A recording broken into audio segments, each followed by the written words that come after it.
मित्रांनो, मराठी कलाविश्वाची चंद्रमुखी म्हणून ओळखल्या जाणाऱ्या अमृता खानविलकरनं गेल्या वर्षी दिवाळीच्या मुहूर्तावर नवीन घर घेतल्याची आनंदाची बातमी चाहत्यांना दिली होती।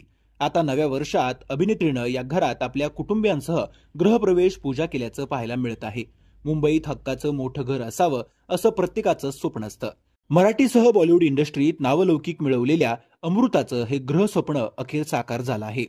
नव्या घरात गृहप्रवेश करताना अभिनेत्रीची बहीण व आई बाबा देखील उपस्थित होते। अमृतानं मुंबईत घेतलेलं हे नवकोरं घर 22व्या मजल्यावर आहे। अमृतानं तिच्या नव्या घराचं नाव एकम असं ठेवलं आहे। अमृतानं गृहप्रवेशाची खास झलक सोशल मीडियावर शेअर करत लिहिलं, नव्या वर्षाची नवी सुरुवात, गृहप्रवेश केला आणि नव्या घराचा उंबरठा ओलांडला। स्वकष्टानं उभारलेलं हे आमचं एकम।